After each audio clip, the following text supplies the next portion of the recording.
Hello and welcome to a sort of professional interview. Ooh, Wow. fancy.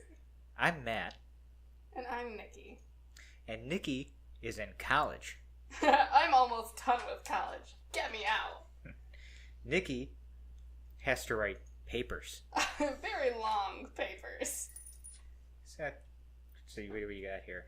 Let's get past the bibliography there. It's 16 pages. It is 16 pages. It is 16 pages. And You know your work well. I do, and if you have it in Times New Roman 12-point font, I'll tell you it's actually closer to 17. It was an adventure to write this. Well, let me tell you my little problem here that I had with your paper right off the bat. Well, why don't we introduce it first? Well, hang on. Uh-oh. Look at my copy of it, Nicky. I was running out of ink when I printed my copy. Whoops! That's... Made it a little difficult to read, but yeah, go ahead, introduce your paper. Did you want a trade copy since mine's darker? No. My notes are in here. Oh, well, excuse me. Alright, so I guess I'll introduce my own paper. So this past semester I finished my senior seminar, woohoo, which was all about science fiction. I am an English major, if anybody that's truly interested.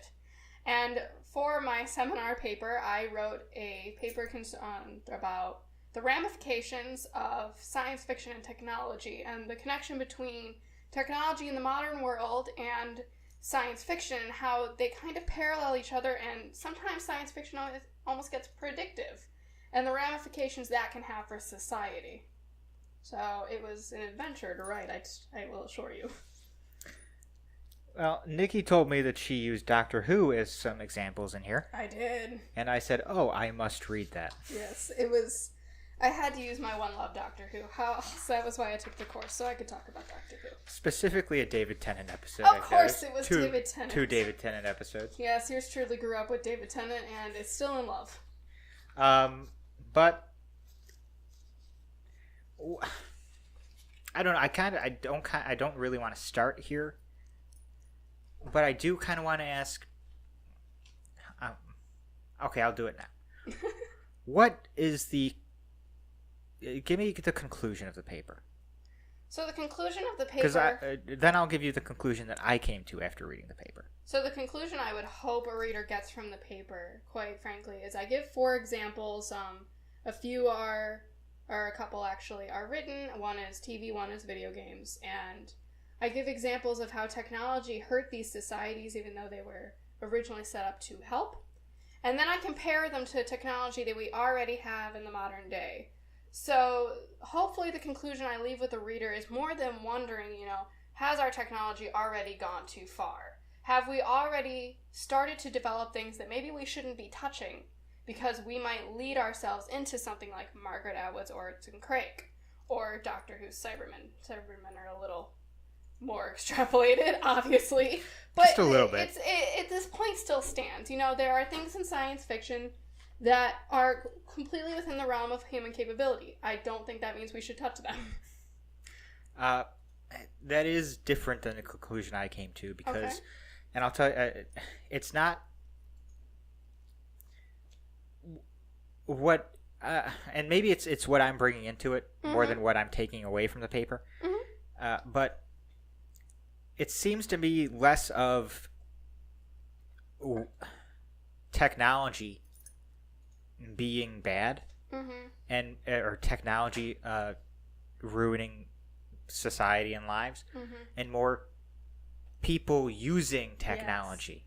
Yes. And I think that's something that I picked up on writing the paper, obviously, but also something that I was hoping readers would pick up on a little. Do I think technology is awful? No, I don't. But I think it's just like your Greek myths, where what ruins everybody in the Greek myth is the hubris. It is the human pride. Right. Human pride, human nature, human greed is always going to be what ruins you. And unfortunately, that most days, and even really in real life, is completely intertwined with technology. Right.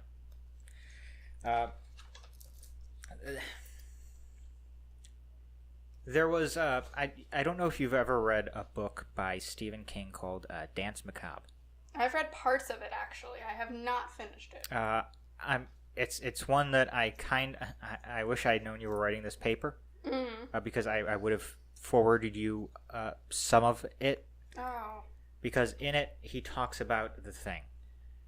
Dance Macabre, for anybody that doesn't know, is basically Stephen King's pre-1980s summation of horror, using as few examples as he can. But one of the books that he talks about, or movies that he talks about, excuse me, is The Thing, the original Thing, 1950s The Thing. And he uses it in the same way that he talks about other sci-fi movies of the era, as because it is post-bomb. It is very distrusting of science and scientists. Yes. It's very pro-military. Yes. The military is gung-ho to go in there, do their heroics, and kill this monster. And the scientist is, no, we need to preserve it for science and study it and try to understand it. Yes. And he gets in the way of the military trying to. He's essentially the bad guy, but not the bad guy. Yes. And part of me wonders how much of that we still have going when we have people like Margaret Atwood. Obviously, the Twilight Zone that you referenced was very influenced by this. Definitely, and that was and the 1960s. How much of the Doctor Who writers were influenced by this distrust of science post the nuclear bomb? Well, and I think how much that influences how they present, how people use the technology in this. And it's a big 180. I talk about in the paper, when the Industrial Revolution came to be in the beginning of the 19th century, science was the big thing. And that went right up until, World War II with the Pan Am Expos and things of that nature. People glorified science. Science for centuries, really, if you want to go all the way back to the Enlightenment even, it became almost the new religion. Right. And after the atom bomb in Hiroshima and Nagasaki, all of a sudden, people could see with their own eyes just how bad science could be.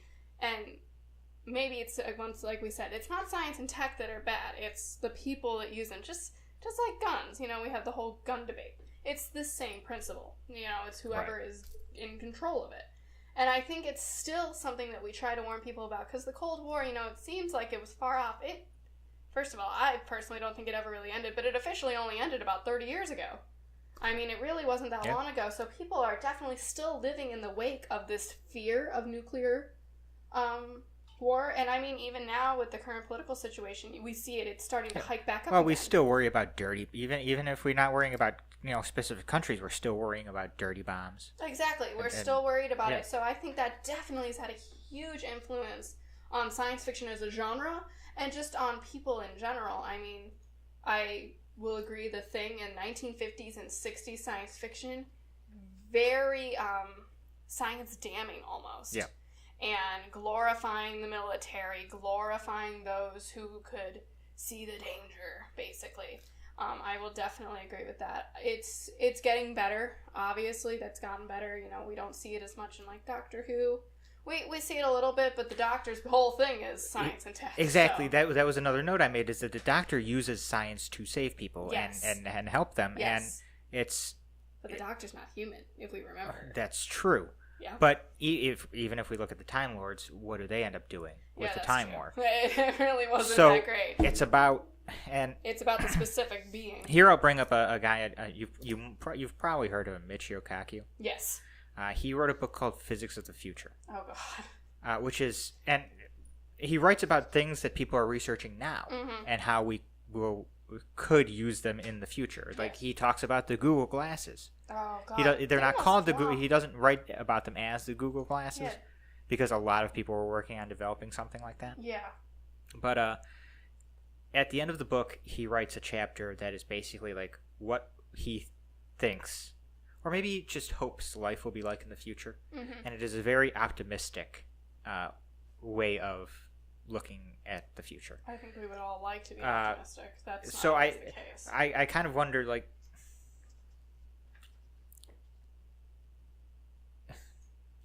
is that something that we should work our way back to? That optimism, you mean? Yeah. Should we actually? I like to think that worrying about it all the time kind of holds us back a bit, because our politicians pick up on that and they go, they probably don't want that. Maybe. If we were more like NASA's budget got destroyed. Not sure NASA's budget got destroyed because of constituents, though. You know, that's getting into a political debate there, and But maybe it didn't. But if people were more into what NASA wanted to do, well, that's true. I think it would have been a lot harder for the politicians to cut NASA's budget. Well, and I think that gets into the debate of why aren't people involved in politics, and we could go on for days about why people aren't really involved in politics. Well, it's not even necessarily about being involved in politics. It's about being interested in science. And it seems like after the space race died, there's no interest anymore. And I would argue that the space race hasn't even died. No, it hasn't. It definitely has not. It's just not mainstream news anymore. Maybe because it went on for so long. But well, and I think that's why the interest, quote unquote, died. I think it all goes back to media coverage. I mean, we've had discussions before this interview where I've said I think it's the media that does just about everything. I mean, if you ask me to explain anything like quantum mechanics or string theory or even very basics of quantum mechanics and like, quirks, but that's about it. Don't ask me about it. I love reading books about it. I don't understand it. But yeah. You know, I heard a quote once, and I cannot remember who it was. It was a professor of quantum mechanics, and basically what he said is, if you think you understand quantum mechanics, then you don't understand it. Exactly. It was hysterical. Yeah. But, and I have no idea what's happening. I give you principles because I had to learn them at one point, but I don't understand it. But I agree with you that there is, maybe a less outright interest in science. And I think part of it goes back to, Nagasaki, Hiroshima, and the A-bomb. Mm-hmm. But I think a lot of it has to do with also just the current pop culture landscape that, America specifically, but a lot of the Western world has, where, the most interest people have in science in this new pop culture landscape is Doctor Who. Like, that's where it starts and dies. You've got your fans of Doctor Who, but your mainstream pop culture is Kim Kardashian, who, she doesn't really care about science. She doesn't have to. She's got $millions of dollars off of a sex tape. Good for her. She doesn't have to care about science. And it's not, when media is not covering and when the pop culture landscape doesn't cover scientific achievements, scientific discoveries, of course people aren't interested. People will go where they are led. Yep. Which is that's a big, theme that we see in science fiction. It's one of the themes of the paper. People will go where they are led. In conformity. Well, we'll talk about conformity a little bit later because I do have a note in there about that. Oh, I'm sure. I want to get back to Oryx and Crake for a second. Yeah, one of my favorite novels of all time. I will fully admit I bought it. Mm-hmm. I read maybe the first chapter. Did you not finish it? I did not finish it. I'm sad. It's you really should. I love it. I do remember I tried to read while I was reading it. I remember that I actually had tried to read the Handmaid's Tales years ago, and I just couldn't get into it. Yeah, Handmaid's Tale is very popular right now with the new series that's out, and the new series is actually not. It's like the book, but not like any adaptation. I read The Handmaid's Tale for a class years ago, and it was good. I wildly prefer the Oryx and Crake arc. But the one thing I wanted to ask about that was the class difference that you bring up. Yes. And how the technology is much more for the actually it seems like solely for the upper class and not at all for the lower class. It is. Basically, if you don't work for Organ Inc., you don't have this technology. You are, unless you're going to work for Organ Inc. and be a scientist and contribute this way, you're kind of cast out. There is no room for art. There's no room for music in the liberal arts, which of course I'm a big fan of as a liberal arts major. But I do want to bring up, and I hate to keep doing it because I know you haven't read it, and it's been a while since I've read it, quite frankly, Physics of the Future again. Yes. And specifically the last chapter. Okay. And throughout the book, he tries to make a point of this, where it will come to the point, again, in his optimistic, view of the future, where everything will be, automized. All the jobs will be robots and things like that. No. And basically, he's for a universal standard wage that everybody gets essentially just for living. Mm-hmm. It seems like. And so at the end of the day, everybody is on the same level. Almost a socialist kind of view. Almost, because they're not having to do work. Yeah. So, you can't pay somebody for doing more no work than somebody else. I'm not sure how much I like that. But that's just a personal thing where I find meaning in work. Well, I bring it up because it's the opposite of what it's the absolute Atwood opposite. is presenting in Oryx and Crake. It's the absolute opposite. Atwood's view on it, and I think I read an interview, it might be in the Works Consulted of the paper or not, but she stated in an interview that the point was to show that by the time Jimmy is a child, where the book, flashes back to, science is all there is. Science is the only way to go. History, English, obviously math goes with science, but liberal arts, they're all supposed to be gone because they're not as worthy in the society. And anybody that either disagrees with that or just doesn't have the capacity to do the kind of heavy science that this society has ends up in the pleblands. And they don't have money, they don't have technology, they don't even have safety, which is a basic necessity.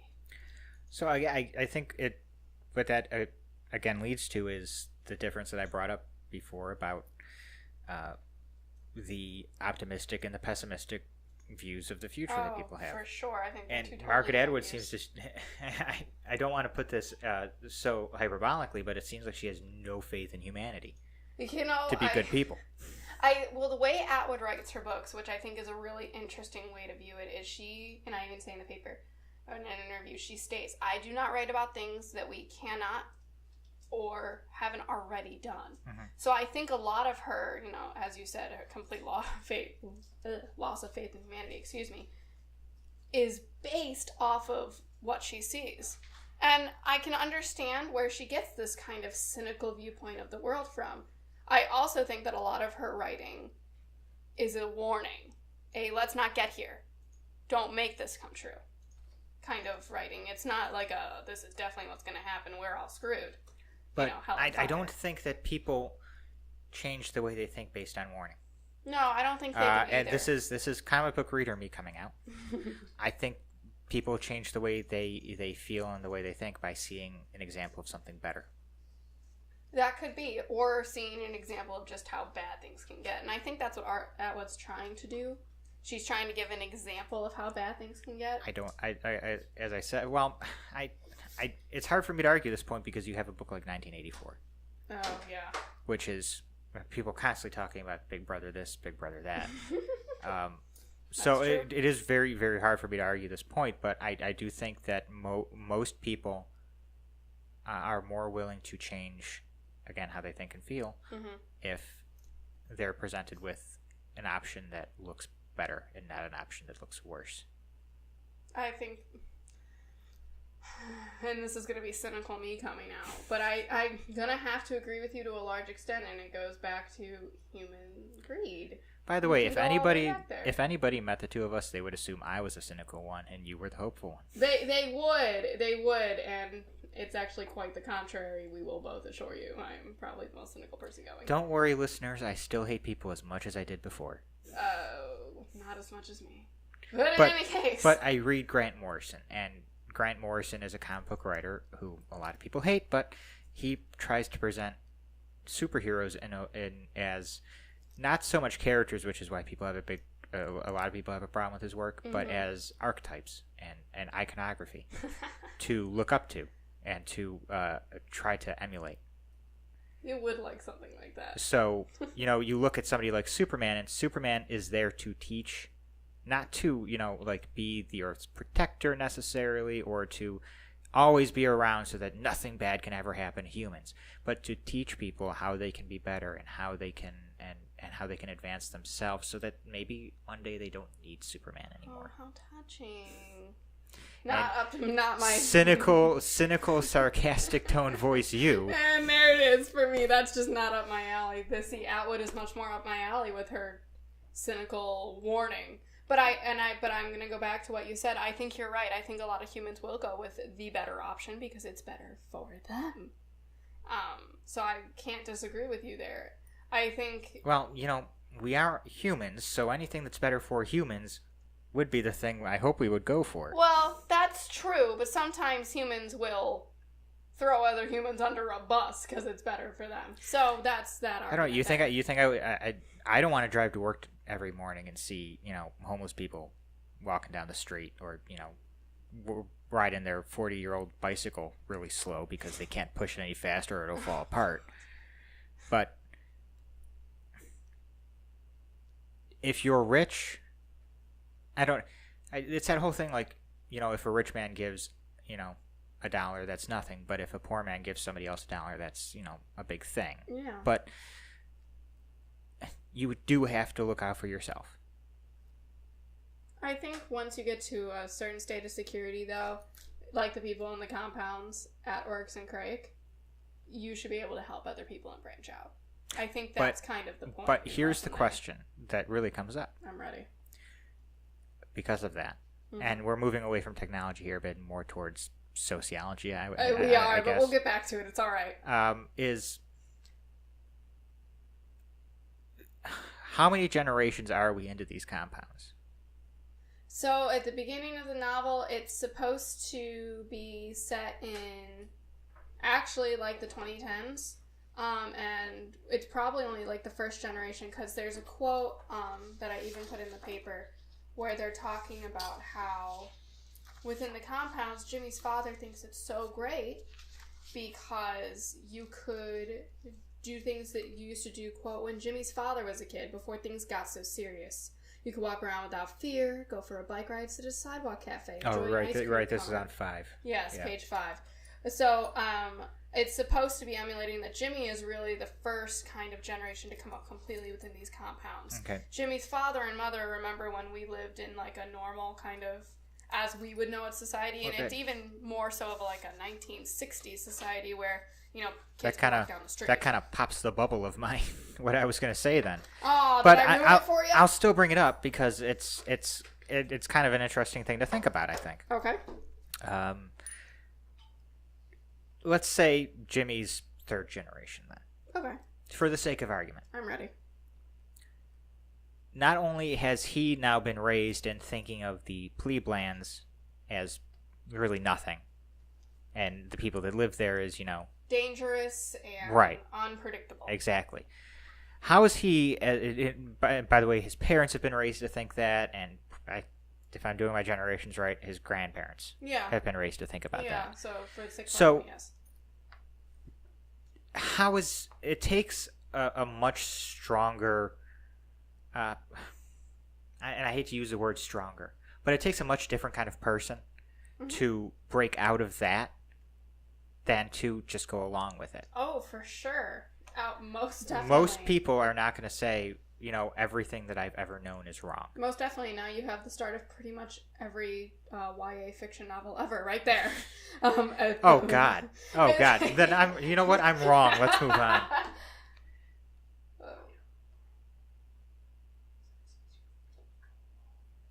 We have the audience. Oh, that's right. Here. I had forgotten about that. Yeah, so our audience member pointed out the Doctor Who actually brought up that it's easier for people to just go with what they know. And, that's entirely true. All jokes aside, YA lit in fiction is really all about, questioning everything and coming of age and everything of that nature. So it wasn't a dig, but it was pretty funny. But no, if he were 3rd generation, I would completely agree with you. I would say that's probably a Fallen Atwood's writing. But but it's not. Going with Doctor Who on this, then, we could say the same thing about Jimmy. He was born in the compound. That's true. He was born in the compound, and so it's all that he knows. It's all that he's been raised to know. But I will say, for Jimmy's sake, that his character is about questioning. I mean, if you read into the novel, which I'm going to keep urging you, really read this novel. His friend Crake, obviously Oryx and Crake, but his friend Crake, goes a little too far with everything, which causes the downfall of humanity. But that's neither here nor there. But that's a question I'll have later. But go on. He questions. Jimmy does question Crake, like, is this really a good idea? Should we really be doing this? Is everything really as bad as we think it is? And one of the things I don't mention in the paper, but when Jimmy's mother leaves, where she goes is the plebeians, and she joins a resistance group. And we see that later in the novel, because she sends Jimmy a letter saying she's with the resistance group. Which ends up meaning nothing because... Well, the resistance group comes into later play in some of the other novels in the series. It's actually a trilogy, the Mad Adam trilogy. Oh, so is it only people in the compound that are affected by this yes. plight that goes around? Well, no. So...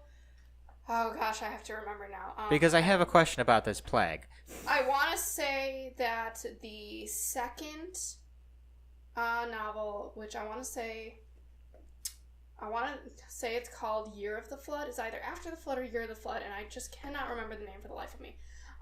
But the second novel focuses on a different group of humans. You actually, spoiler alert, find out that Jimmy is not actually the last human left. And you find out that there's another group, and they meet up along the way in Mad Adam, which is the third one. And I haven't actually read Mad Adam, so I'm not going to offer anything on that because I haven't finished it. But as for the plague, what you were saying and what you're alluding to, the Bliss Plus plague, where he being Crake, puts out a prophylactic, quote-unquote, pill that's supposed to give humanity this kind of euphoric immortality. It ends up actually killing them in a very painful manner where they bleed from pretty much all their pores. Yeah, you mentioned it being something hemorrhagic. Yeah, it's a hemorrhagic plague. Yeah. Which is just, oh, God, I'm going to say this. Craig really was a sadist. He didn't, if you want to kill... Rogue hemorrhagic is what you said. Yes, if you really want to kill humanity, man, did you have to be so mean about it? I have a question about that. I'm ready. Go ahead. What is in this pill? Or does she not get into it that causes this rogue hemorrhagic So no, thing? she doesn't actually get into what actually is, like, ingredient-wise in the pill. She just, what actually happens is Oryx... Oryx is a woman that kind of floats between Jimmy and Crake, and she is selling Bliss Plus for Crake. And all you find out, really, after she starts to sell it is one night, all these people start dying all over the world, because these compounds do exist all over the world. Right. And she's been flying to South America, she's been flying to Asia, she's been flying everywhere over the world, giving people this pill, and people are eating it up because euphoric immortality, who's not going to take it? And all you find out really is that one night all these and people, eugenics, by the way. Yeah. People just start dying absolutely everywhere. And Jimmy is sitting within a sealed part of the compound and hears bangs at the door from Oryx and Crake. And he's not letting them in because he thinks he's going to catch it, and Crake says you're immune. That's really all we find out, and then all of a sudden, Crake, spoiler alert, slits Oryx's throat, and then kills himself, and says it's up to Jimmy. And that's really all you see, is that everybody that lived in these compounds dies. You're not really sure about the pleblands, but he kind of, after everybody dies, goes out to the pleblands, and he has of yet, in Oryx and Crake, to come across any other humans. All he has are these Crakers. Well, I'm going to move on from that because I will get, even reading the book, I'll probably get stuck on this because I'm very much into viruses and how they work and things like that. Yeah, and I don't remember, I read the second book and I can't even remember the title. I'm so awful. So I don't want to sit here for the next 15 minutes trying to figure this out. I do think the second novel gets into it a little more, but I don't remember for sure. So, at the risk of sounding like I'm giving up on an argument here, let's move on to the next example you use, which is Eye of the Beholder. Eye of the Beholder and Twilight Zone. Growing up, this was one of my favorite episodes of this show, and I was so excited to get to use it. So, for anybody who hasn't seen the Twilight Zone, shame on you, first of all. Second of all, the Eye of the Beholder sees a woman in the hospital, and her whole face, the entire episode, is wrapped in bandages. And we don't know why. All we know is that she's had 11 surgeries to try to correct whatever malformality is in her face. And everyone else's faces, the doctors, the nurses, everyone else's faces are in shadow this entire episode. You can't see them, you don't know what they look like, but you're kind of just assuming they look like normal human beings. And the big reveal is when she gets these bandages cut off, she is this beautiful woman, absolutely gorgeous, and everyone around her in this society has caricatured pig noses. And they are considered beautiful, and she is the outlier. So, I have here is conformism something we want?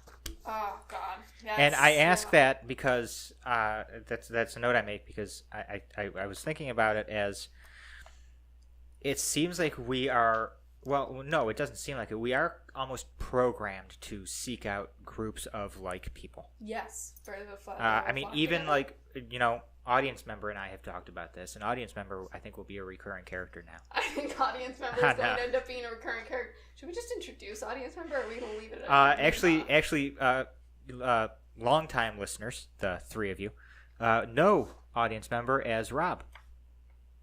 Hi, Rob. Hi, Rob. Bye, Rob. See you later. Anyway, yes. But he and I have talked about this before. Fuck you too. Sort of professional. Sort of professional. As we use the example, I'll bring up the example of goths. Their whole thing is they're against conformity and all that, and then they all dress and look the same. So again, but it's a goth community there. Yeah, it wouldn't be the first time. It goes back to we seek out groups of like people. Yes. So I guess the difference is looking at another note I made down here is we're not concerned. We're more concerned with universal conformity. Yeah. So the episode is concerned with universal conformity. I will say, but then in our day-to-day, obviously people will conform to their little subsets. Then the question I have about that is it possible? Because look at a place like the United States. Mm-hmm. I mean, minus brain control. Oh gosh, let's. Which is we're gonna get into Doctor Who and the Cybermen. There it is. I would argue it's not possible. No, it's probably not possible. But even in a place like, let's just take America for example, because we're talking about a society. A society is usually one. I want to say smaller place. Mm-hmm. Let's just talk about here in America. Mm-hmm. Nobody agrees with anybody. Like when you really get down to it, no, even in like groups, nobody agrees with everybody. And I think this is I'm going to call it a sign of the times for the episode. So a lot of the imagery, I don't know if you've seen it, but a lot of the imagery for the leader, as he's called, the leader is on TV, blah blah. It's very Nazi Germany. It's very Third Reich. Right. It's supposed to. The episode's from 1960, so it's and only again, 15. We go back to the time it was made in. We're going post right bomb. Yep, exactly. So we're only 15 years, or is it 14? I can't remember. Terrible. Did World War II end in 45 or 46? Bomb was dropped in 45, wasn't it? 45, I believe. Yeah. Okay, so we're only 15 years. Thank you, audience member. Yes, thank you, Rob. So we're only 15 years post the atom bomb. And a lot of the imagery is very Germany. And if you look at what, Hitler attempted to do, he did try to go for universal conformity with his final solution. He was just absolutely obliterating anybody that didn't, conform. And a lot of the people in this society that conform to the Aryan, physiotype, did kind of mentally just go along with what was happening. Now, I don't think that they were okay with it if they had realized the entire extent of it. However, I'm going to say it's probably something like a Stockholm Syndrome, almost. Like a mass Stockholm Syndrome, just kind of doing what you have to survive. Mm-hmm. So do I think universal conformity is possible in a 21st century setting? Probably not. But in a mid-20th century setting, when people were still afraid of Nazi Germany and what had happened, I would say it's a bigger fear. I hate to let's also talk about the fact that technology kind of keeps that from happening. Oh, They didn't have the internet back then. All they had was newspapers, and I don't think maybe television back then to a lesser extent, but definitely radio. That could all be controlled by the government. Yes, it definitely could. And I think the internet has provided a lot of freedom for people. I also think it leads to its own problems. It presents obviously a completely different set of possible ramifications. Right. I don't think universal conformity would ever be a thing anymore because of the internet. However, it does lead to a more, what's the word I want? I guess extreme or stringent conformity in the smaller subsets of people. And I'm gonna avoid getting into too much politics here because I don't want to offend anybody in the audience. But I do think the internet contributes very heavily to some of the extreme opinions we see come out of people. Oh, obviously, because you can excuse me, because you can find other people with these extreme views. Oh, exactly. So it's not that people didn't have these extreme views before. It's just that people can voice them. And you can find other people with them. Yes. And I think, honestly, some of the media coverage, we're going to go back to my tirade on the media, but I think some of the media coverage that we get also, it leans every which way. I mean, you've got Breitbart on the right, and you've got some extreme left-wing, like a really Huffington Post. Yeah, there you go. I was going to say MSNBC because, honestly, that's pretty extreme. But, I think with the internet, people are accessing these kinds of views, and if they didn't already hold them, but if they already lean that way, they're kind of developing into them. So I think the internet contributes a little bit to people adopting them. Probably not on a very large extent, obviously, but I think to a certain degree it does contribute to people adopting some of these extreme views and then really holding them. But that's more. We're starting to drift into politics now, which I try to avoid. No, we but definitely yeah, avoid. But it is one of the ramifications of internet and that technology. Right. I just think if personally I go any further into talking about this, I'll start getting too political. No, let's not do that. Moving on. Yeah, exactly. So I kind of want to skip over the Doctor Who talk because we have brought it up. At least all the points that I wanted to raise, unless there was anything that you wanted to raise from it. Unless we wanted to just talk about how badass David Tennant is at defeating those Cybermen. I kind of maybe tomorrow we can record again and just do straight Doctor Who talk for a while. I'd be totally fine with that. But I have only one note for Fallout 4. So I will admit, this was one of my weaker parts of the argument. Honestly, I will be completely honest, now that this class is completely over, I wanted an excuse to play Fallout 4 for a class, so I took it and I absolutely ran with it. Because, listen, anybody that's played Fallout, anybody that considers themselves a Fallout fan, knows that Vault Tech is shady as shit. Yep, it is shady as shit. Oh god, it just gets shadier and shadier One thing that you don't mention, you mention them, because they don't really lead to the creation of ghouls as much as just the radiation. The ghouls happened out of the vault too. So that was something that was going to happen. Oh yeah. But excuse me again. I just like to pin it all on Vault-Tec. Just blame them.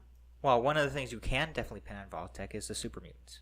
Oh god, yeah. They were. What was the name of that virus? FMV? FEV that they created.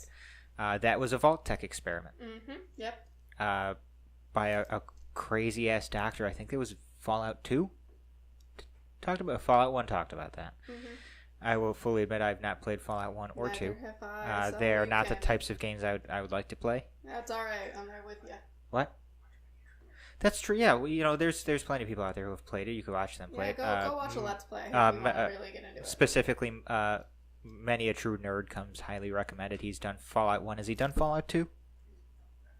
Okay, he may eventually do Fallout 2, but he's done 3, New Vegas, and 4. New Vegas, by the way, I think is the best, but that's a completely different discussion. New Vegas was good. But yeah, I mean, we all know if we've played Fallout that Vault-Tec is shady. Vault-Tec is shady as shit. Yeah. Like I said, it was. And it was funny because my professor, obviously, she's retired actually right after this class, so she does not have as much experience with video games, and so I knew I could, I guess, get away with using this as a good example. Well, it's not a bad example. No, it's really not. It is actually a really good example. In early drafts, I will give it that. It was at first, and then I kind of made it work.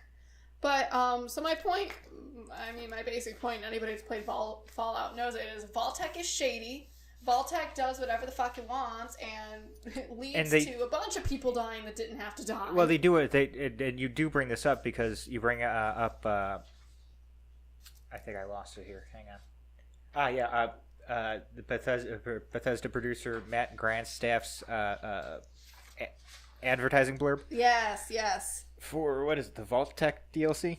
Yeah, it's for Vault-Tec Workshop DLC. Yeah. It came with a couple of other DLCs. But the way that that's written is exactly the way you'll see things written, Yes. or you'll hear robots talking in the game. It's Yes. very like, hey, we could be talking about something really, really terrible, like we're talking about ripping out your intestines and putting them on a pike, but we're gonna put it in a really upbeat and friendly tone. You know what?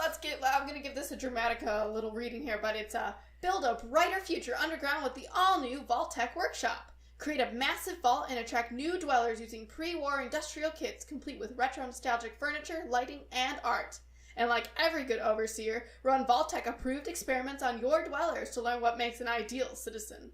Vault-Tec has given you the tools. The rest is up to you. And it's literally the DLC is just running experiments on people. I will admit I wimped out and I did not run the experiments on the guy. I just told him to do it normally.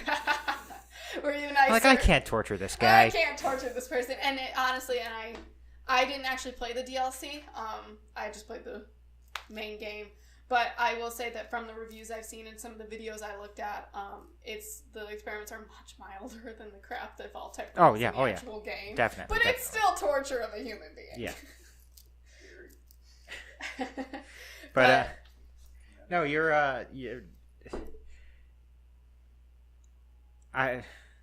the worst thing Vault-Tec has done to us is allowed themselves to be used in a game that made Johnny Guitar get stuck in so many players' heads. That's a good point. That's really their biggest evil.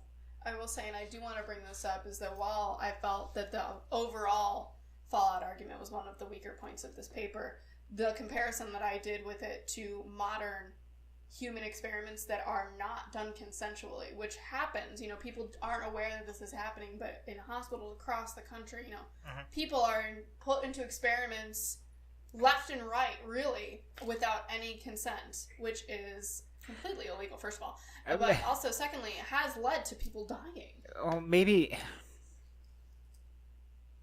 I'll be the devil's advocate here, I guess. You want to test something to stop something while it's going on with somebody, and it's kind of hard to do that when, like, you talk about the anti-clotting agent that they were testing. Yeah, well, and the thing is that wasn't a necessary experiment to save someone. So what they were doing... No, it wasn't necessary to save that person, but other people. Perhaps, but that doesn't mean that you are legally just allowed to experiment on people without getting their express consent. It takes approximately, and I've been a part of medical experiments before because I have prior medical experience, but it takes approximately 10 minutes to explain an experiment to somebody and get their consent. It does not take a lot of time. It does not take a lot of effort. Well, the one example you brought up there during flights to the hospital. Yeah. Usually flights are done to a hospital because they don't have much time to save a person and they need to get them there quickly, or from a piss poor area to drive in. But it's the experiments weren't being done on the flights. So they're testing the practice of giving bleeding patients plasma to help their blood clot during flights. So they're in the hospital. I misunderstood that. Yeah, okay. So they're not doing this on planes. If that would be one thing. I thought they were doing it in the thick of things. No. All right, I misunderstood. That would be one thing, and it would be something that you would tell the family after, say, we tried to do this. I misunderstood the argument there. Yeah, no, unfortunately, that's just happening to people in hospitals. Being passed a note by audience member. All right. He's saying Agent Orange and the government ran potential bioweapons through apartment buildings. Yes. That's true, they did. Yes, they did, and that obviously did not get consent. So these medical experiments that we see, I thought, that's one of the points of the paper that really got to me. It's not a science fiction movie, but Jacob's Ladder, if we want to talk about government experiments of bioweapons and chemical weapons, is a good example of that because, obviously there's a twist at the end that makes it completely not about those, but a lot of it they're attributing to those throughout the movie. Yes. Like maybe these things that we were exposed to are what's causing us to see these things and making us go crazy. So have you seen Jacob's Ladder? I've seen parts of it. You need to watch Jacob's Ladder. I know. I lived a very sheltered existence. Jacob's. I had my grandfather watch Jacob's Ladder. Did you? And he got to the end of the movie and he said the end made it worth it. Did it? Okay. Well, it can be a bit of a slog at points. Is it? But it is definitely worth the watch. Well, then I guess I'll have to sit down and watch it at some point. I mean, if it has anything to do with this topic, I'll probably enjoy it. It's one of those topics that really gets to me and pisses me off, frankly. But I don't think it's okay to experiment on people without getting their consent. Maybe that's because I've ran too many experiments in the past. But, I mean, consent is important to me in every realm. But, yeah, I enjoyed that example mostly because I got to play a video game for a class. So this might seem a stupid question. And probably not yet, I would assume. Okay. But if you ever... Is there a place that people could go if they wanted to read this? Or is it something that you've not put out? So it's not something that I've actually published online. If it's something that, your audience would like to see, if they listen to this and they say, we'd love to see it, I would be more than willing to put it up in some kind of like a Google Drive so that it could be accessed through a link. That's totally fine with me.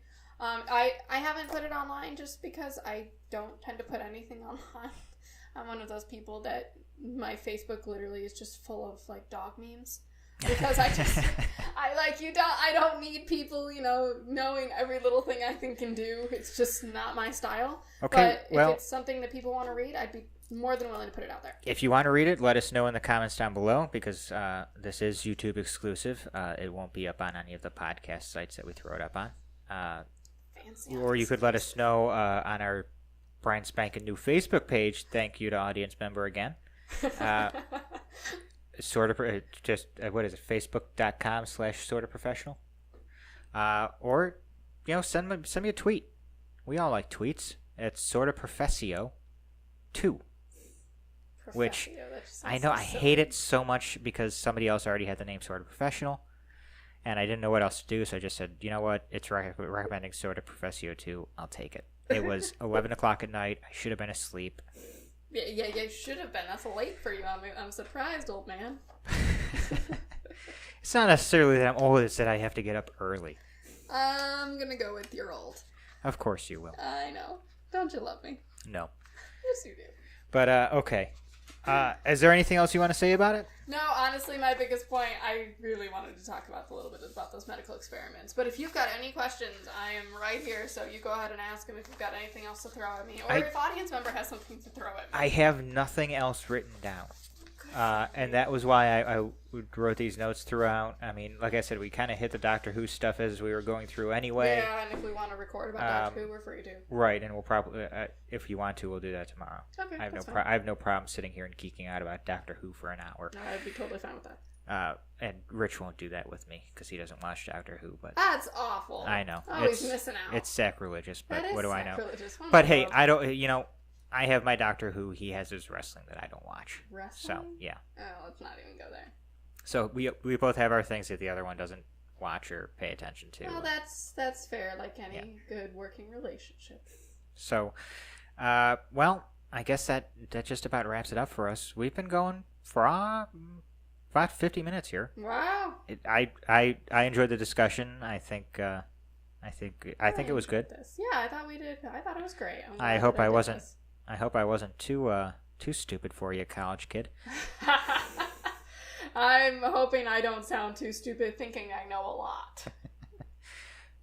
Just enough to be dangerous, I think. There we go. Perfect. There you go. Yeah. All right. Well, this has been Sorta Professional with Nicky as a guest. Yes. And I have been Matt, and audience member has been standing off to the side for a while, passing notes. Thanks, audience to member. And fro. I hope you enjoyed this YouTube exclusive. If you did, hey, maybe leave a comment below, throw us a like, or maybe consider, throwing a $1 or $2 at our Patreon at patreon.com/sortaprofessional. Every little bit helps because we're hungry. Yeah, there it is. And frankly, this equipment is not cheap. And I would like to get better stuff because I'm still not terribly happy with the audio quality. I don't think it's bad, but it's not terrible, but I almost feel like maybe if I didn't have cheap knockoff microphones, that might help a little. because I think I have a good mixer. Good for for you. But the microphones, I think, could stand to be of better quality. That's fair. But anyway, like I said, that's been it. This is the show, and this is really where I end, and don't go on for another 10 minutes. I hope you all enjoyed it, and we'll see you on our next regular upload, whenever that may be, because I'm not sure exactly when this is going up. But it'll be up when it's up, and hopefully you like it. Bye.